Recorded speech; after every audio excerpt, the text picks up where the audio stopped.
Last time on Just Create, we built our first passenger train and this bridge. We also worked out what we wanted to store in our power shop over here, and today I think it's time we actually stocked it. I mean, we worked out where everything was going to go, we just don't have a way of producing it yet. That means we're going to need a giant factory in order to produce all of this, but we don't want too much stuff, so this is probably a good opportunity to use factory gauges and frogports and all the fun stuff. I'm looking forward to this. Before we get stuck in, however, we need to make some lists, and more importantly, we need to make a factory diagram to work out exactly what we need to build. So I'm over here on a flat world where I've made a list of everything we need to be making. We just need to work out how we're actually going to do it. So I think we're going to start off with these simple ones, such as a water wheel, and of course the large water wheel, which is fairly similar anyway. And what we're going to do is use factory gauges to work out how we're going to do this. So if we want to make a water wheel, we're going to need wood and we're going to need shafts. More specifically, we're going to need wooden planks, which we'll get from logs. So let's just connect these up. That means we're going to need shafts. So let's get that connected up. Can't we hit that with a wrench to change? Yeah, there we go. Now to make shafts, we need andesite alloy. And to make andesite alloy, we need andesite and iron. Now, the good news is we're already making andesite over on our industrial island, so we're just going to use that. We're not, however, making iron, so that just means we're going to need gravel, and we'll get gravel from cobble. Although that process is also going to produce flint. So let's just get these linked up. So what we can then do is use the cobble, the flint, and the lava, because we do also have a massive lava pit over there, to actually make our own andesite anyway. So in theory, that should work. So that's the factory we need to make our water wheels. I'm just going to check that. Nope, I was slightly wrong. Let's remove that cobble one and replace it. That just makes gravel. And this one is also going to make flint, but we'll just send that back over to the other factory that already makes the andesite, save us duplicating machines. I think this makes a lot more sense. Then once we've got the small water wheels, we can make the large ones just by mixing a small water wheel with more planks. And let's just tidy this up a bit. We'll move it over to this side. Okay, so that's our water wheels sorted. Next up, let's just sort the blaze burners out. That should be a fairly simple one as well. So for the end result, we want to have empty and full ones, which means we're also going to need a spawner, but we should just be able to use these in a deployer to actually make them ones. At least that's what I'm hoping. And the recipe for these is quite straightforward. All we need is netherrack and iron sheets, and we'll get those from iron ingots, which of course we'll get from nuggets, which we're going to be producing over here. Let's just quickly get these connected up. And in regards to the netherrack, I'm just going to feed the machine manually for that, because we've got so much of it in storage, there's no point making a farm right now. The hand crank's nice and easy. We just need planks and andesite alloy, which we're already making over here. Next up, we just need the windmill items. So to make a windmill bearing, what do we need?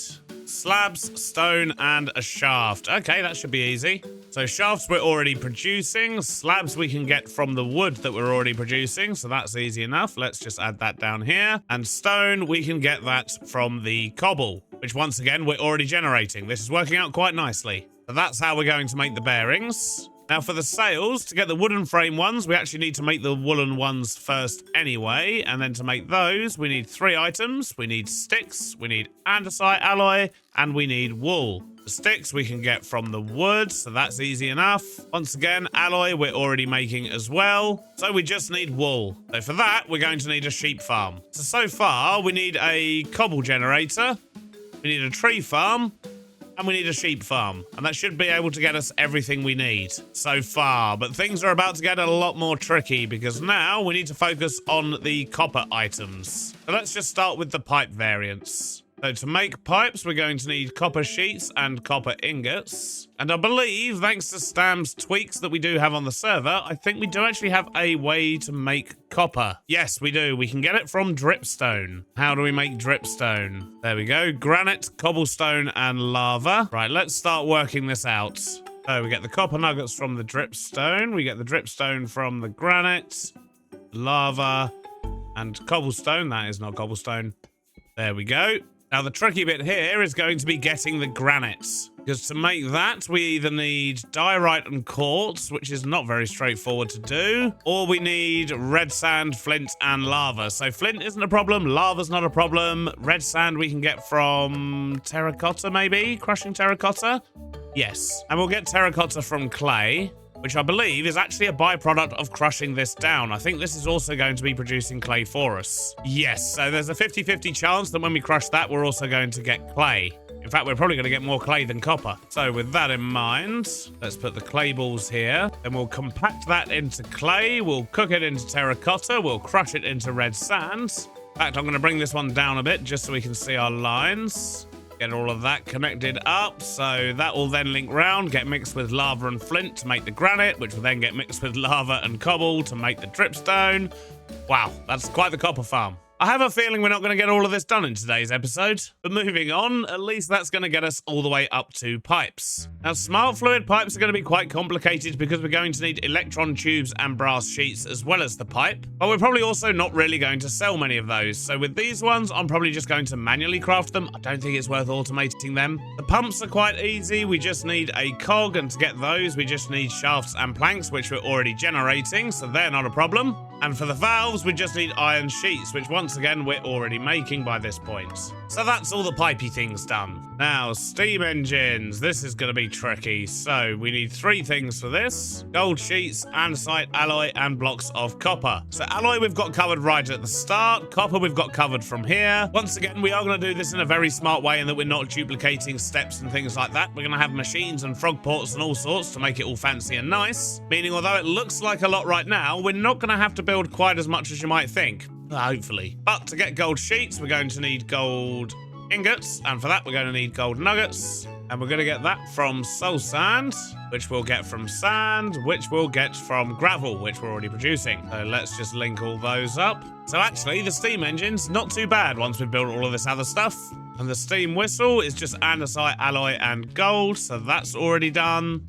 Tanks are made from barrels and sheets. We're already producing sheets, so we just need barrels, which we will get from planks and slabs, and we're already producing the planks. So once again, that one's not too bad. So apart from the stressometers, which once again, I'm just going to manually craft, we're probably not really going to sell any of those. That should cover just about everything.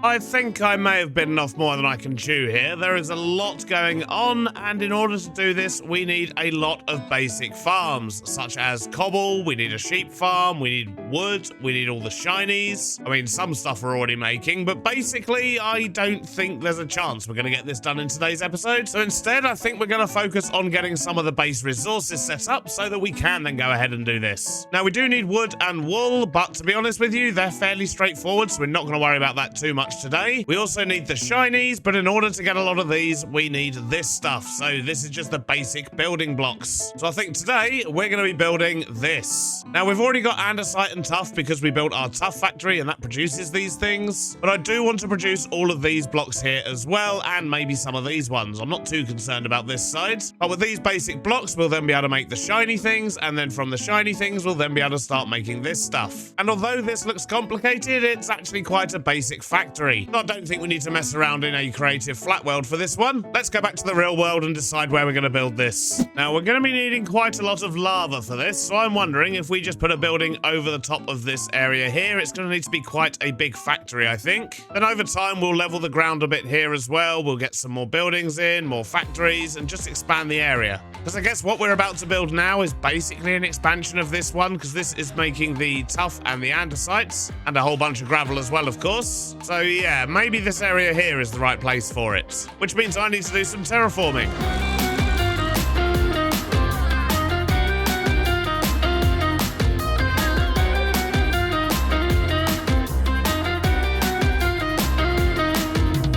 There we go. Hopefully that's going to be a big enough platform for us to build our new factory on. If not, we can expand out a little bit further. But I've also kind of tied it into this one here just by adding a small car park. I mean, that's likely to change in future, but I just kind of got a bit carried away there. But it's fine, it's fine. We've got lots of space to build on now. Now, I could start building the farm and then wrap a building around it, but I prefer to try and build a nice building and then cram a farm inside however I can. So I think that's exactly what we're going to do. Let's go get some building blocks.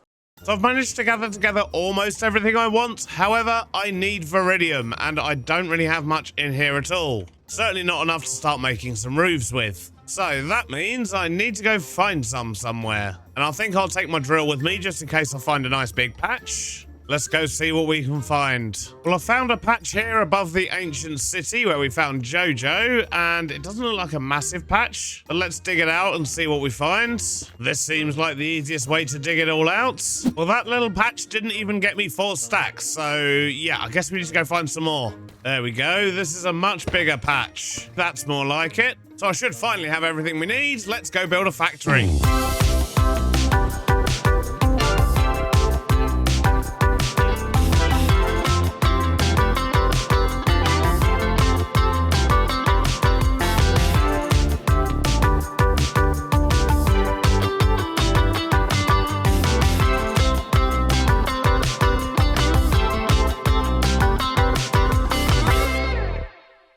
Well, it still needs a whole bunch of detail, but I think for a factory building, this should be good enough to work with. There's plenty of space inside, but yeah, lots of detail needed. But we'll get to that later. I think I'm done building for now. I think it's time we started working on the factory inside, and we've got 3 floors in here. We've got a giant floor at the bottom. We've got a small room here, which then goes into another small room here, and a big area on the 2nd floor. And when we go up to the top floor, we've got even more space. But now we do need to fill this space, but for that, I'm going to need to go grab myself a whole load of create bits. And to be honest with you, that probably means a visit to Chosen's Mall, because it's much easier than crafting things these days. So I've managed to grab some stuff from my storage, but we definitely need a little bit more. That was weird.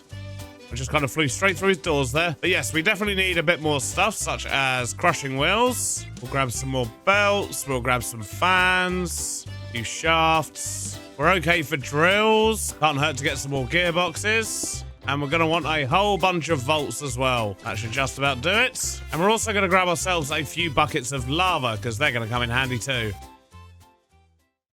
So let's build ourselves a factory, and I think the first thing I'm going to do is a cobble generator, because everything starts with cobble in this factory. And I think it makes sense to do that up here on the top floor, because that way we can just filter everything down. We're going to use some frog ports in here, I would imagine, but a lot of the things we want to produce, we do actually want to produce in bulk, so it makes sense not to use frog ports and just do it old school, using some belts to get things between all the different stations. That's not to say we won't use frog ports at all. I do have a plan for them, but initially we are going to need a lot of stuff. So let's start by building ourselves a vault for cobble. And it does occur to me we're actually going to need a fair bit of space around this thing, so I'm probably better off not putting it this way round. Now, you've seen me build a cobble generator before. We're going to be building the exact same one we had in the andesite farm, just a little bit bigger. There we go, 1 cobble generator, nice and simple. I think what I want to do is dig out a hole underneath it, and we're going to turn all of this, or at least a whole big chunk of it, directly into gravel and sand. And going vertical is going to be the best way for us to get that done nice and quickly. And in fact, while we're here, I should probably also figure out power. And considering I also want to link up this building to this one, I'm thinking chain drives might be the way. Not chain drives, chain conveyors. But I didn't bring any chains with me. Let's quickly grab some. So let's start with a chain conveyor up here.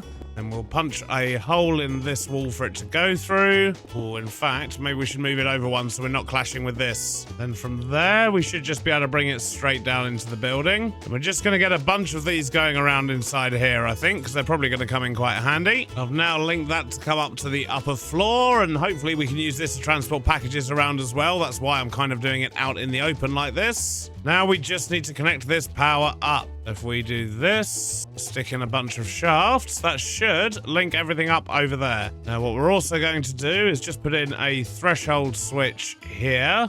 Get that set up so when there's over 1600 stacks, I mean it can hold 1620, so when it's basically almost full, that should then power the clutch, which will turn off the cobble gen.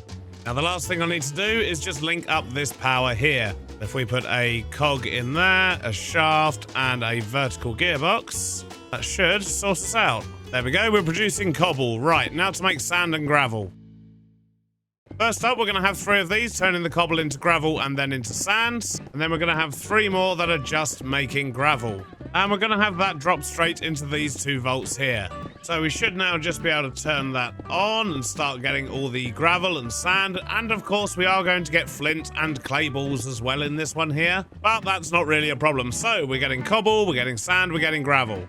So now our core resources are sorted, I think what we're probably best off doing is setting up a gauge wall so we can actually start working out exactly what stations we need. Question is, how do you make these? So we need precision mechanisms and stock links. So let's take a stack of these. We can buy precision mechanisms from Chosen, so we're definitely going to be doing that because they're a pain to make.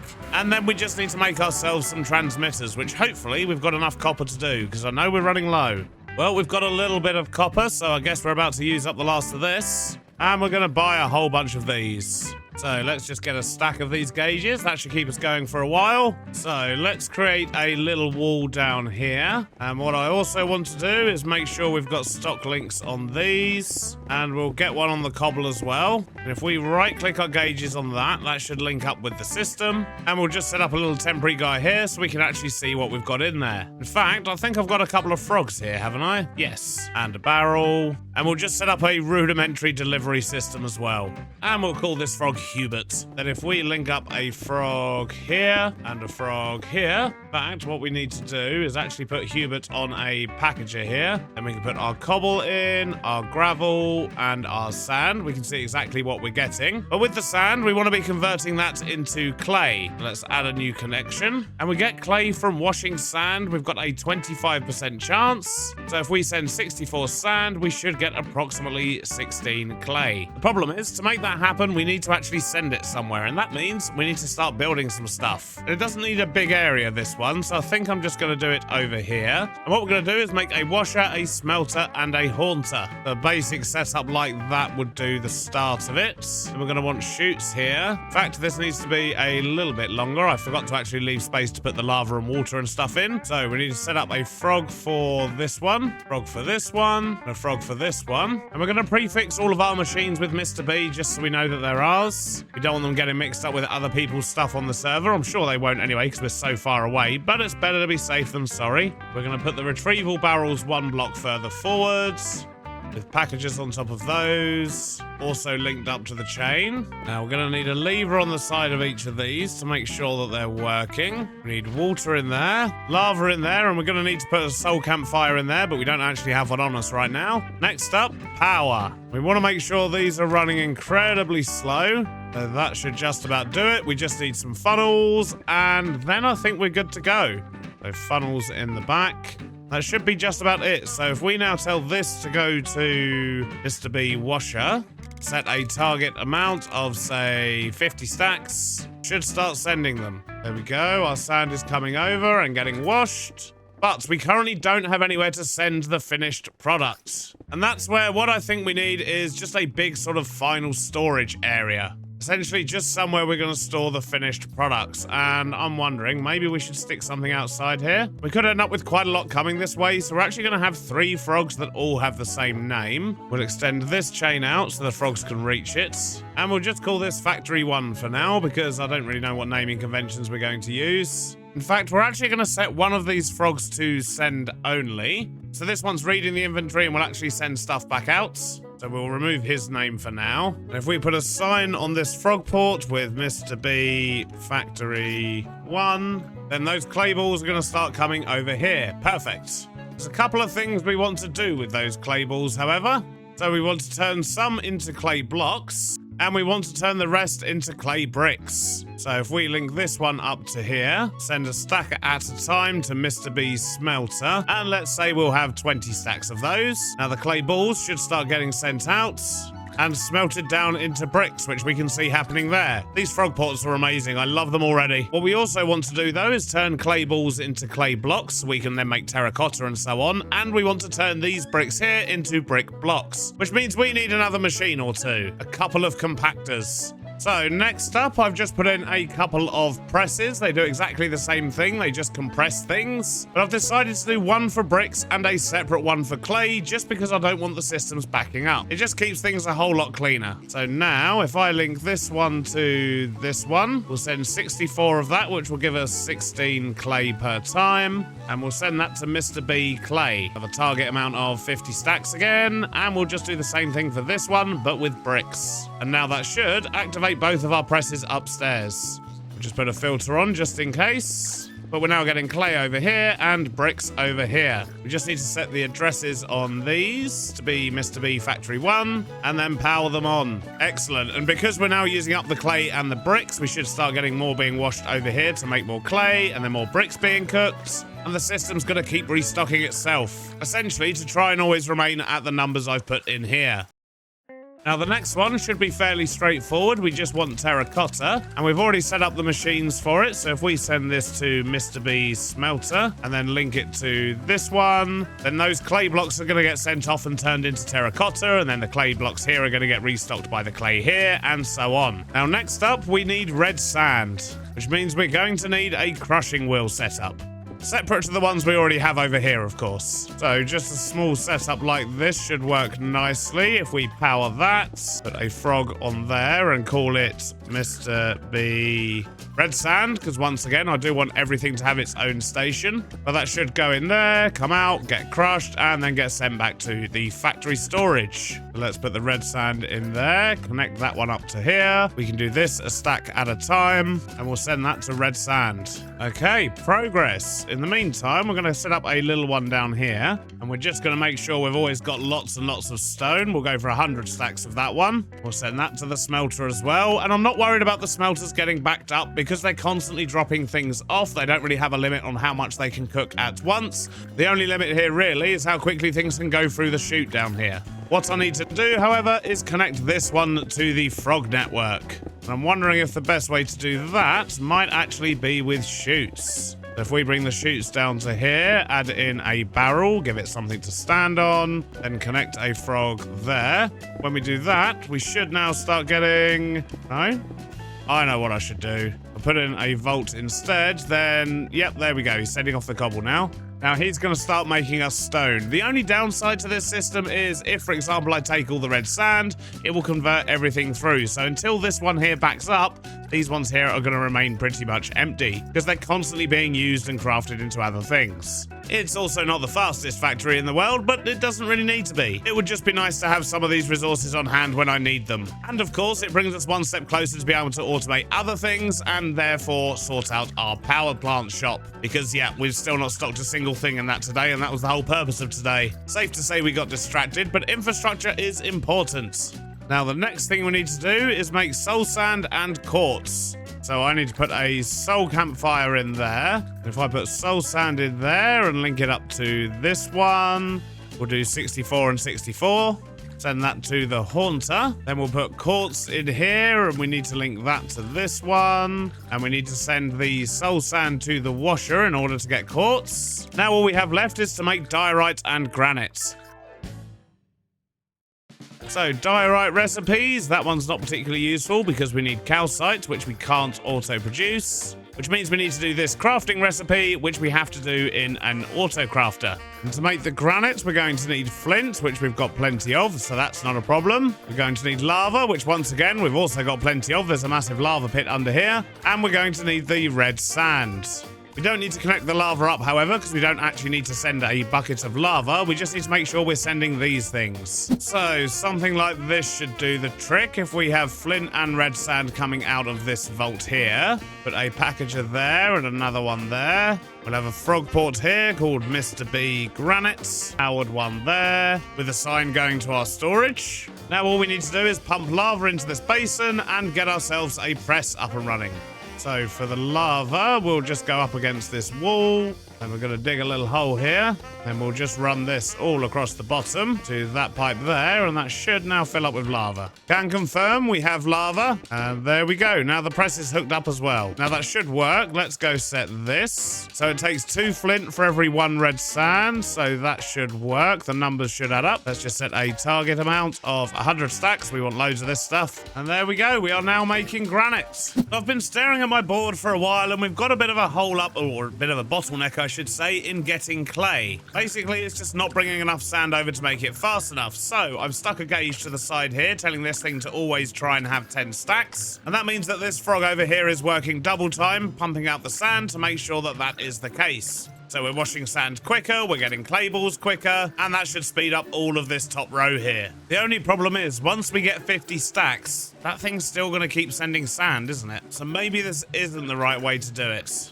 I mean, I could literally just take the sand directly out of here and actually wash it in a separate washer over here, just so we have another big vault like that, but one that's just full of clay balls. That could be the way to go. In fact, if we were to go underneath down here, we could just do it directly out of here. There we go. That should get us a whole lot more clay. Look at all that stuff cooking up. And we're getting so much more clay. This is perfect. So that means we're going to get clay a lot quicker, which basically means we'll get everything along this line a lot quicker as well. And I'm just thinking something else we can do while we're here. We're already passively producing gold, but if we were to grab this gauge and just move it down here, the gravel gauge, we're not doing anything at all with the gravel so far. And while I think of it, we can remove the gauge here now that was constantly requesting sand. We don't need that now that we've got the new machine down the bottom. And while I think of it, we're also going to put a threshold switch on this vault here. Put that there, and we'll attach that to the side of this here, and that will just ensure that when this one does get full, it stops bringing through the sand. But anyway, I was getting distracted. What we're going to do is make iron nuggets from the gravel. There's a 12% chance that each piece of gravel is going to drop one, so for every 50 we should get about 6, and we'll send that to the washer, and we'll have 100 stacks of that. That seems like a good idea. So, making good progress. The last thing I want to do is to make the diorite, which means I need to go get myself some mechanical crafters. So, the diorite one we're having to do a little bit different because we need to use a crafting table, and even though it's only a 2x2, it only seems to respond when it's a 3x3 grid. But as long as we link everything up round the back to make it one big crafting thing, this should make diorite.